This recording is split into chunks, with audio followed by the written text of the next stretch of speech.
Today I wanted to show you a little bit about what I've been building here with my daughter for her science fair project.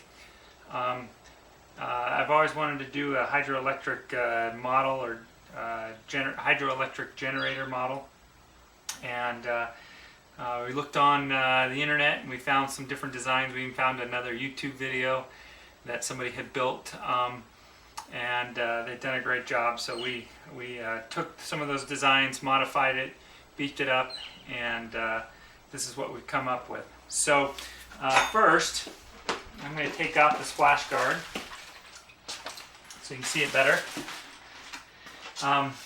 We have what you call a Pelton water wheel, and that's what this thing is with the little spoons with the cutout notch.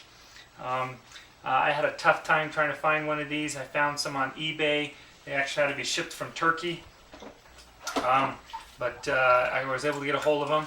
And then I found some 1¼ inch pipe, and I got some fittings, some pipe fittings that I put over it, and I found a ball bearing. And the reason why I picked 1¼ inch, a couple of reasons. One is I found a ball bearing, 2 of them, that are on the inside of this, that fit just right and had a 1/2 inch inner diameter. And I found this old 1/2 inch steel rod that I use as my my rod, and it, as you can see, it rotates quite smoothly. It's pretty strong. We've gotten some really high RPMs off this thing, and it stays stable. Essentially, I got some PVC 1¼ inch fittings, modified it. I was able to screw the Pelton water wheel. Getting this centered was a little bit of a tough job, but got it done. Then I found looks like about a 1/2 inch plexiglass or acrylic glass.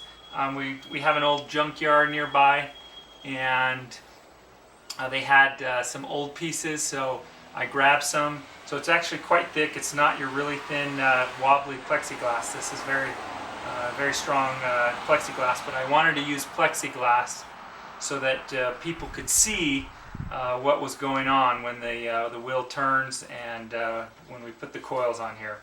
So I'll go ahead and zoom in here and discuss a little bit more what we did. Okay, here is a closer view to the generator here. So first we're looking at the Pelton water wheel right here. As you can see, it has some spoons here. They're very strong plastic. You'd have a very hard time breaking this, but it has a little notch there, and that's so when the water jet comes down, it actually misses that top. As the spoon comes down, the jet will miss it and hit the spoon down here. So it's just slightly more efficient than if the actual spoon came clear out here. So that's why that's there. As you can see, right here are the screws that I used to the Pelton water wheel came with the holes here, and I had to find a pipe fitting that would fit onto the end of the 1¼ inch pipe that would provide enough space or plastic to actually screw it into, and I did that using a coupling, a slip joint. This is a slip joint with a threaded, and then a reducer bushing in the threaded bushing there. So that provided enough grab. So if you look on the back side of the Pelton water wheel, you can see where I drilled the screws, and they came through. So it actually is quite sturdy. It definitely doesn't move. It'll spin really nice and easy due to the ball bearings. This is just like I said, some random 1/2 inch rod that I found. So moving on over here. So I just went and measured this acrylic glass, and it's actually 1/3 inch or 10 millimeters thick, so not quite a 1/2 inch like I said before. And like I said, I just found it at a junkyard and cut some pieces out of it.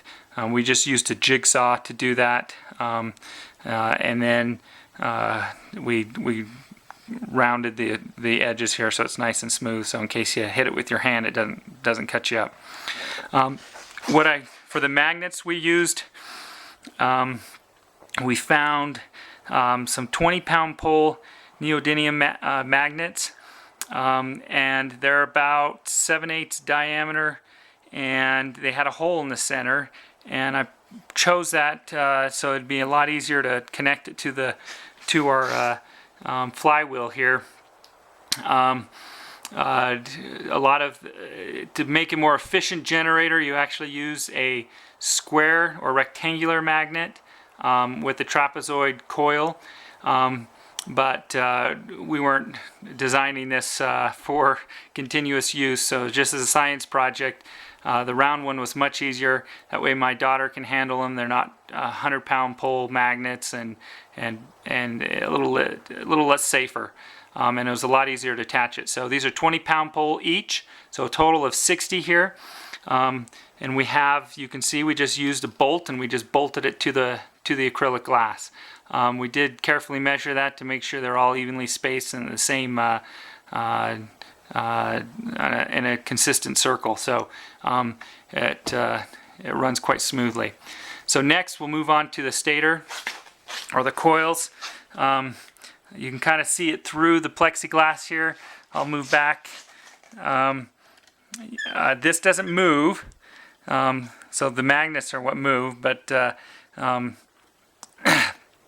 what I have here are 8 coils, and if you, we'll put a link in the description with the design, but essentially these are each coil. You can see here are the arrow on the coil noting which direction it goes, and each coil is goes the opposite way next to each other, so they alternate. And same with the magnets. You'll have north in one way, and then this one will be south, north facing, south facing. So both the coils direction and the magnet polarization alternates on every other one. Which is, so you need to have an even number of magnets and coils so that it works out. So the gauge we used here was 18 gauge. Probably overdid that. We found the enameled wire off of eBay. We used probably about 5.5 pounds of enameled wire for this project at 300 turns per coil. And how we did that is I just made some wood blocks, or I should say I cut out with a circular hole saw 2 inch or 3-inch wooden discs, and then a 3/4 inch hole saw, and so I sandwiched those together and put it onto a drill, and then we would just hold the coil as the drill turned it. And then we were able to wrap it. They weren't perfectly wrapped in nice straight patterns. It just took too long, and we got tired of it, so we did it pretty quickly. We did use some glue in between every 2 or 3 wraps. Anyways, they turned out really nice. It's enameled wire, and you can find that at any Radio Shack or Amazon or eBay or whatnot. We found the cheapest price was on eBay. And we probably overdid it. I wanted to be able to handle a good amount of current. If I were to do it again, I'd probably have used, I don't know, 20 or even 22 gauge. But no complaints. It's worked out really well. So you can see the flywheel and the stator there. Back here, I just used a pipe clamp there to hold this stator so it doesn't move. I used some washers in between the flywheel and the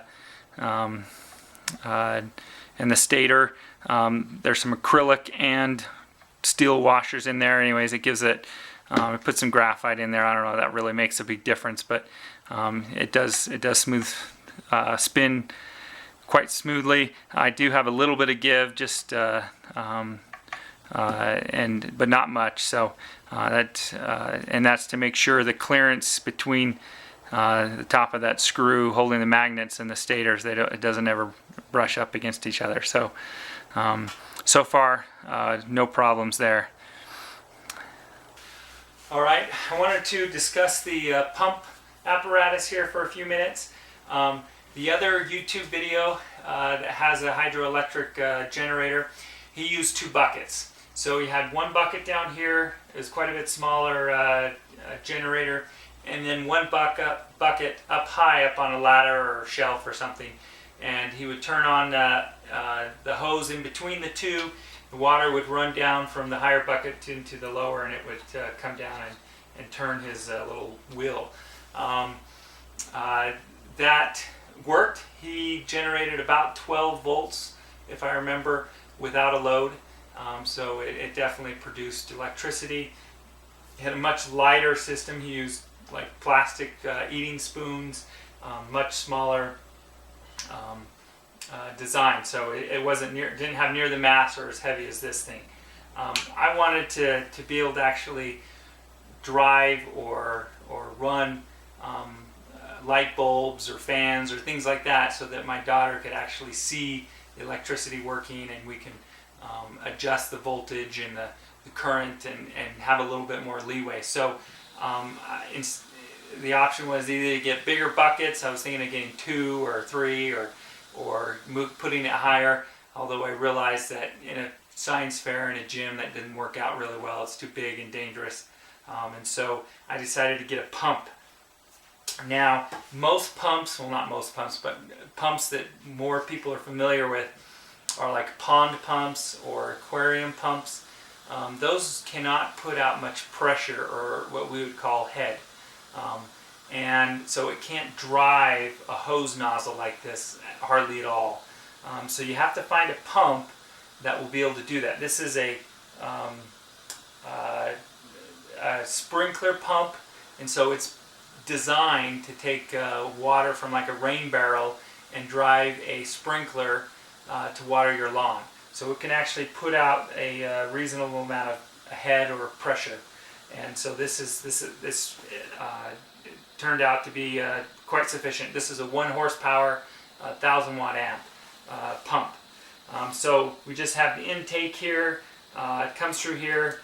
The pump pumps it out to the output and then drives the hose nozzle.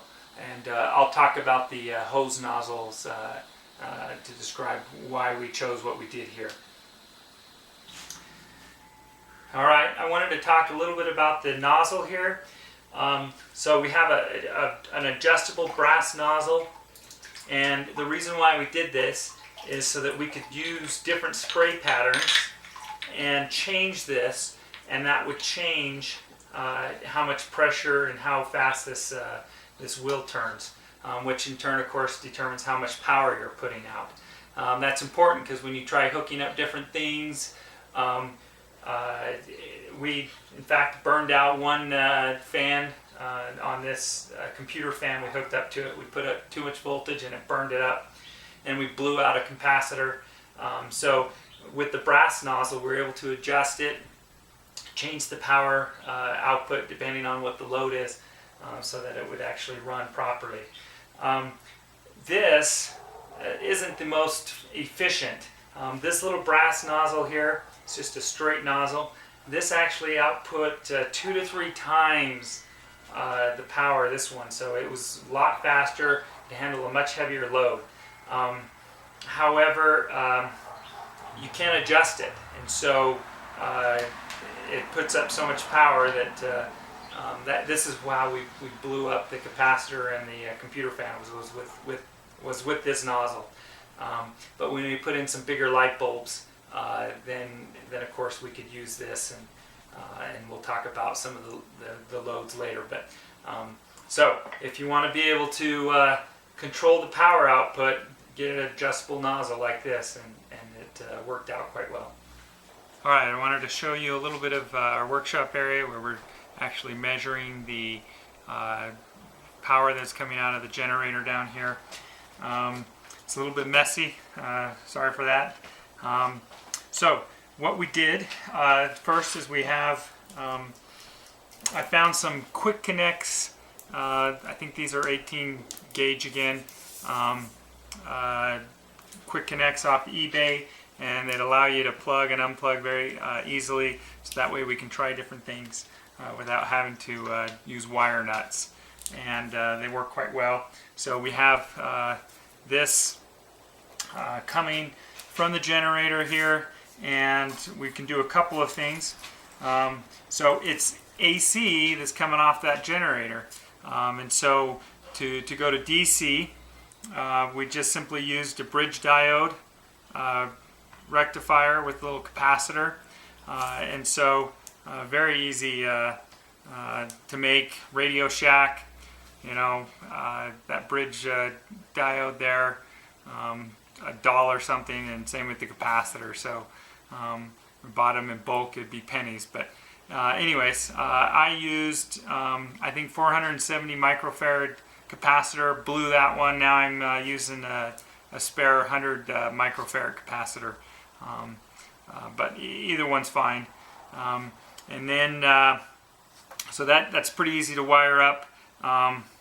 I just kind of bent the wires so they don't touch each other. Probably best if I tape them up, however it works. So now we have DC power coming out of your generator, and you can drive different things.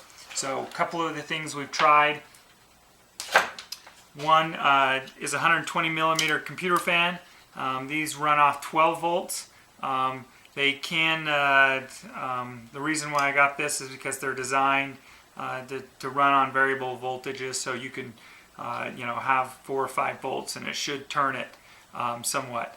And they have little blue lights on it, so it lights up, you can see it. So very visual way of looking at to see the electricity actually working.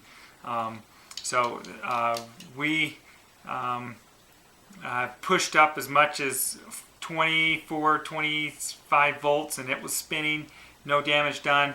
When it pushed up to 40 volts DC, it blew it.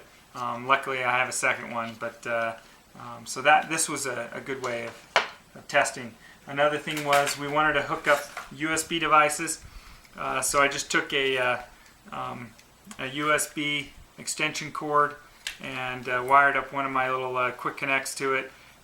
So USB is a standard 5 volts, and I have a little fan here I got off Amazon, I think, for a few dollars, and this also has light, so you can see that. Okay, now I wanted to show you our AC setup. So we have the AC coming out of the generator. It ranged anywhere from a few volts to let's say 40 volts. That's of course we need to change the voltage to drive most things that run off household power to 110 to 120 volts. So we found a transformer at a junkyard once again. Luckily it worked. It's about an 8.8 step up, so it will take our you know, 20 volt and turn it into 160 or whatnot, or actually closer to 200. But but when you drive a load, it actually brings it down. So I'll show you that in a minute here. But we can plug it into the transformer. Then comes in here, comes out. Now you get at a higher voltage, lower current, same power. Doesn't change the power, just the voltage. And run it into a standard electrical fan box hooked on a little light bulb socket. And then I got a socket here that has a pole chain with 110 plug, so we can try different things. We have different light bulbs here. We have a night light, runs at 7.5 watts. A CFL light bulb, compact fluorescence, at 13 watts. Standard 60 watt light bulb, and then a 2 watt LED bulb. So we have different light bulbs that we can try and see how well the system does. And what we do is we adjust the brass nozzle if we need to either lower or increase the power output. And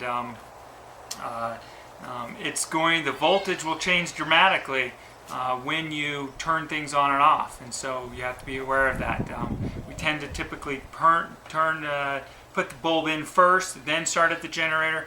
Otherwise, it cranks up to like 200-300 volts, and then you put that bulb in there, and it gives a very short duration power burst, and so it might blow your bulb or whatever. And when it comes to these $15 LED bulbs, I don't really want to blow a new bulb every few minutes. So if we plug it in first, then we can turn on the generator, watch it ramp up. I'll have my voltmeter on there, and if it gets too high, I can shut off the pump. But that way we can stay safe. Voltmeter, very critical. You definitely should not be doing this without a voltmeter, so that you can understand what's going on, how much voltage and power you're putting into these devices. With that, maybe I'll do a quick demonstration. First, I'll let you take a look at the generator actually running, and then I'll actually show some light bulbs turning on and off. Okay, so here is our generator again. You've already seen it. I put on the splash guard. When that wheel gets going, it's going to splash water everywhere. So you definitely need something to try to contain the water. I got this bucket. I got this little board to keep the bucket in place.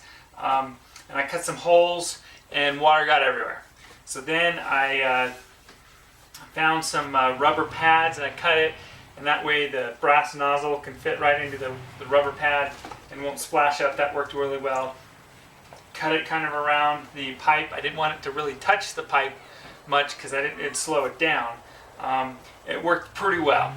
You'd still get some splashes, and it would splash up here onto the wheel, and it would come spraying off. So then I just barely put some plastic, drop cloth, painter plastic, so that it goes clear down into the water. So that seems to contain it pretty well, although it's a little messy looking. However, we'll turn it on. You'll see the wheel turn, the power go, and you'll get a sense of how fast it's turning. And this is just the twist nozzle, so it's not as fast as it does when I put on the straight brass nozzle. Here it goes.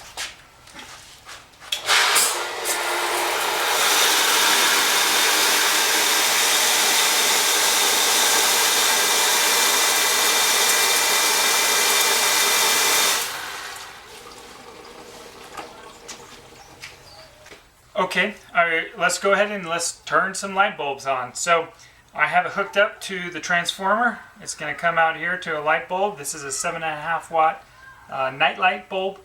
And I have my voltmeter ready.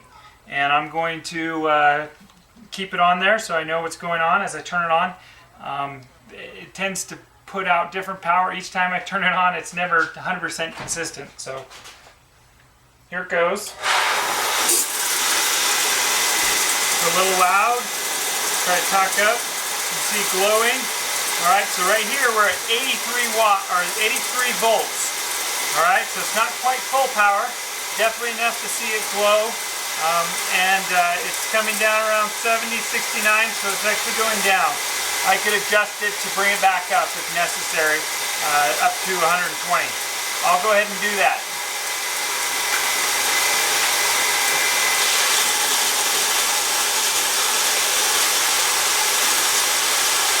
Alright, I adjusted the brass nozzle a little bit. You saw the glow go up. Now we're at 140 volts. So this is a little bit more than it's designed for. For a few minutes it's fine, but you wouldn't want it to go too long like that. But full power, 7.5 watts. And this generator has no problem running it.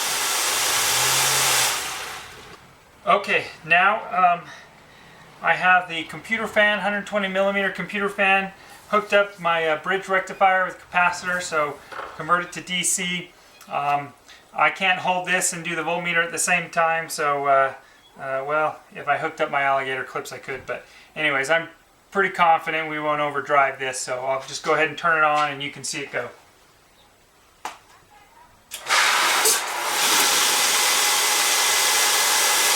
Alright, you see that light right up? Definitely blowing lots of air. Probably a little bit over full power, so we're probably driving 15, 16 volts on this thing. Definitely you can feel that fan go. Okay, I wanted to show you what I mentioned before about always making sure you have your load plugged in before you turn on the generator.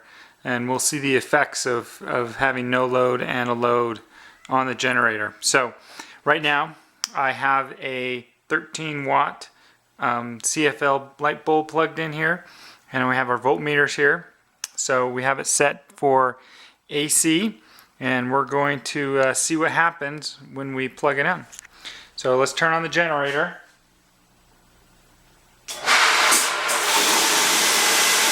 Okay, so here's the no load. The light bulb is off. You can see it going up. We're up to 230 volts. All right, so we'll go ahead and plug it in, or turn on the lamp, see what happens. Okay, so you can see it turned it on, and now watch that voltage. It's dropping really quickly, even so much that it turned off. So with the load, we're only getting 50 volts, okay? And without, we were close to 240. So having a load and no load makes a big difference. Now with this bulb, it is able to handle the sudden burst, but other things may not. And you'll actually blow them out if you turn it on after you let the generator spin up. So make sure your light bulb's plugged in before you turn on your generator. I wanted to show you from the generator perspective of when you have a load and no load. So you'll see this wheel, the flywheel with the magnets on it, speed up and spin down when you have a load or no load on there. So we'll go ahead and start the pump. Start the pump, Katie.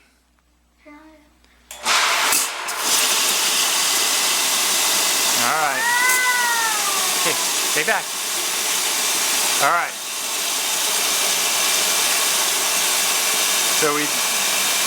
Alright, so right now there's no load, and you can see that wheel is really moving. Okay, so we're gonna have we'll turn on the load.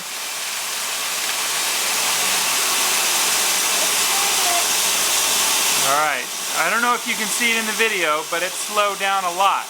Now I didn't change the power of the water or anything. It's simply because it has a load. Alright, let's turn it back off. Alright, well, thanks for watching the video. I know it's a little bit long, but I was trying to give enough information that if you wanted to build one yourself, you'd get enough to do that. I'm more than happy to answer questions. Feel free to put it in the comments below. Very successful science project. My daughter has learned a ton about electricity. She's in 5th grade, and she was easily able to understand. I showed her what's the difference between AC and DC, the different voltages. I made her calculate power and current, and she can do that all by herself now, probably more than most adults can. So she understands electricity much better. She understands where electricity comes from, how it's generated. Since the concept is very similar, whether it's a steam, coal-powered, or nuclear-powered generator, it's the same concept. So, great learning experience for my daughter. I had a lot of fun. We both had a lot of fun doing this. So, thanks again, and please post some questions or comments below. Thanks.